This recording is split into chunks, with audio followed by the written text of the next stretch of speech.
കിബ്റ്. പിന്നെ കിബ്റ് എന്ന് പറഞ്ഞാൽ എന്താണ്? അൽ കിബ്റു ബതറുൽ ഹഖ് വ ഗംതുൻ നാസ്. കിബ്റ് എന്ന് പറഞ്ഞാൽ സത്യത്തോട് മത്സരം. സത്യത്തോട് മത്സരം. നബി സല്ലല്ലാഹു അലൈഹി വസല്ലം തങ്ങളുടെ കാലം മുതൽ ഇന്ന് വരെയുള്ള മുസ്ലിമീങ്ങൾ ജീവിച്ചു വന്ന ആശയം പിഴച്ചതാണെന്ന് പറഞ്ഞു. ഗംതുൻ നാസ്, മനുഷ്യന്മാരെ മുഴുവൻ നിസ്സാരപ്പെടുത്തുക, മുഴുവൻ ആലിമീങ്ങളെയും നിസ്സാരപ്പെടുത്തുക.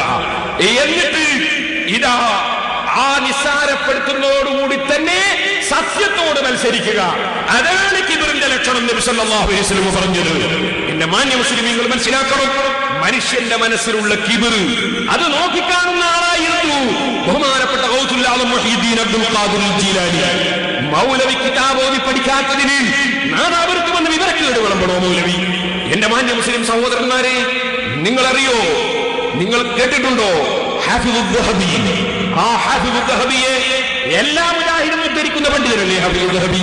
അദ്ദേഹത്തിന്റെ സീറു അഅ്ലാമിൻ നുബല എന്ന കിതാബ് നോക്കൂ നിങ്ങൾ, അതിൽ കാണാം അതാ അബൂബക്കർ ഇബ്നുൽ ഇമാദ് എന്ന് പറയുന്ന ഒരു പണ്ഡിതൻ, അദ്ദേഹത്തിന്റെ മനസ്സിൽ വിശ്വാസ രംഗത്തെ കുറിച്ചൊരു സംശയം വന്നപ്പോൾ അയാളെ മനസ്സിൽ തോന്നി, മുഹീദ്ദീൻ ശൈഖ് വയത് പറയുന്നുണ്ട്, മുഹീദ്ദീൻ ശൈഖിന് മനസ്സിലുള്ളത് കാണാൻ കഴിയുമെന്ന് ജനങ്ങൾ പറയുന്നുണ്ട്.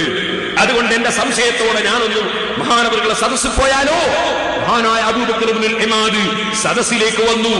വന്നിങ്ങ് വരുമ്പോ തന്നെ മുഹീദ്ദീൻ ശൈഖ് റളിയല്ലാഹു അൻഹു അദ്ദേഹത്തെ നോക്കിയിട്ട് പറയാണ്, അതേ കുപ്പിയാകത്തുള്ള വസ്തുവിനെ പോലെ കാണുന്ന നിങ്ങളെ കൽബകം എന്നോ നോക്കിയിട്ടങ്ങ് പറയാണ്. എന്താ പറഞ്ഞത്? നമ്മളെ വിശ്വാസം സഹാബത്തിന്റെയും മുൻഗാമികളുടെയും വിശ്വാസമാണ് ശരിയായ വിശ്വാസം എന്ന് പറഞ്ഞപ്പോ അബൂബക്കർ ഇബ്നുൽ ഇമാദ് റഹിമഹുല്ലാഹ് പറയാണ്, ഞാൻ വിചാരിച്ചു അത് വാളിന്റെ അടുത്ത് പറഞ്ഞായിരിക്കും, എന്റെ മനസ്സിലുള്ള ആർക്കിട്ടായിക്കൊള്ളണമെന്നില്ലല്ലോ. അപ്പൊ പിന്നെ എന്റെ മുഖത്തിങ്ങനെ നോക്കിയിട്ടാ പിന്നെ പറയുന്നത് അപ്പൊ എനിക്ക് തോന്നി വയത് പറയുന്ന മുസ്ലിയാർ അങ്ങോട്ടും ഇങ്ങോട്ടൊക്കെ തിരിഞ്ഞു നോക്കും. അപ്പൊ തിരിഞ്ഞു നോക്കിയപ്പോ എന്റെ മുഖത്തായിപ്പോയതായിരിക്കും. അപ്പൊ പിന്നെ എന്റെ ഒരൊറ്റ വിളിയാണ്. എന്താ പറഞ്ഞത്? അബൂബക്കർ, യാ അബൂബക്കർ, ഏ അബൂബക്കറേ, നമ്മുടെ വിശ്വാസം സലഫ് മുൻഗാമികളുടെയും സഹാബത്തിന്റെ വിശ്വാസമാണ്. അതാണ് ശരിയായ വിശ്വാസം. പോയിക്കോ നിന്റെ വീട്ടിലേക്ക്, വീട്ടിലേക്ക് പോയിക്കോ.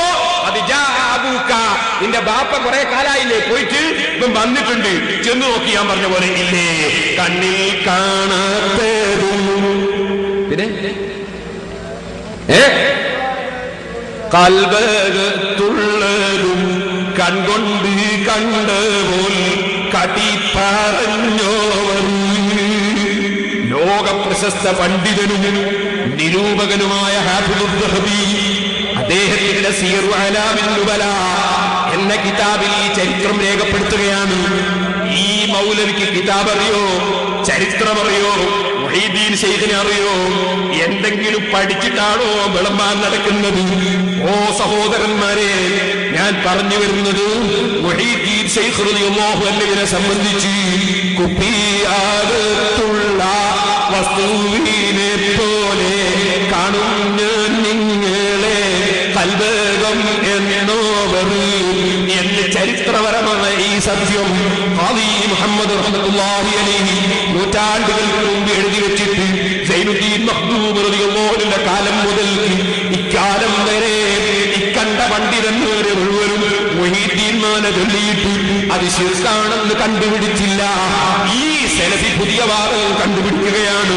എന്നിട്ട് സലഫി പറയുന്നത് അല്ലാഹ്ക്കേ അറിയൂ. പക്ഷേ അതേ സലഫി തന്നെ പേരോടിന്റെ മനസ്സ് മൂപ്പര് നോക്കി വായിക്കുകയാണ്. പേരോട് കിബറാണ് ജനങ്ങളെ. ഈ മൗലവിയെ കുറിച്ച് തീരുമാനമെടുക്കട്ടെ നിഷ്പക്ഷമതികൾ. ഇനി ഞാൻ പറയാൻ പോകുന്നത് കേട്ടോ സഹോദരൻ.